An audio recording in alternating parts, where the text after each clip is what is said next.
Welcome everyone. নবম ও দশম শ্রেণীর অধ্যায় 3.1-এ কিছু প্রবলেম আমরা সমাধান করছিলাম। তো আজকে একটা প্রবলেম এখানে আছে, a plus B plus C is equal to 9 এবং A B plus BC plus C is equal to 8 হলে A square plus B square plus C square এর মান কত? তো এটা সলভ করতে হলে আমাদের প্রথমে সূত্রটা জানতে হবে। তো সূত্রটা কী ছিল? তিনটা যদি রাশি থাকে তো A plus B plus C তার whole square is equal to A square plus B square plus C square plus 2 into A B plus BC plus C.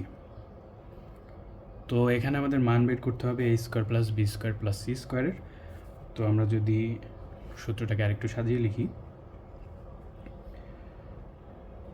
A square plus B square plus C square plus 2 into A B plus BC plus C এ সমান আমরা লিখতে পারি এ plus B plus C তার whole square.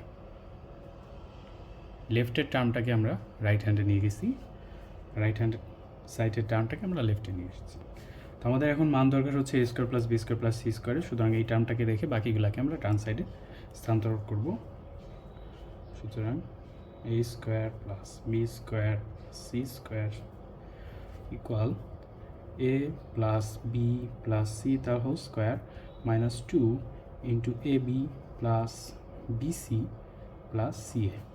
এখন মানগুলো যদি আমরা বসাই, এ প্লাস বি প্লাস সির মান হচ্ছে 9, সুতরাং 9 স্কোয়ার মাইনাস 2 ইন্টু এই টার্মটা A B plus BC plus C এর মান হচ্ছে 8। সো 9 স্কোয়ার হচ্ছে 81, 2 ইন্টু 8 হচ্ছে 2 ইন্টু 8 হচ্ছে 16। এখন যদি যোগ বিয়োগ করি 5 6 65, that's the answer. Thank you.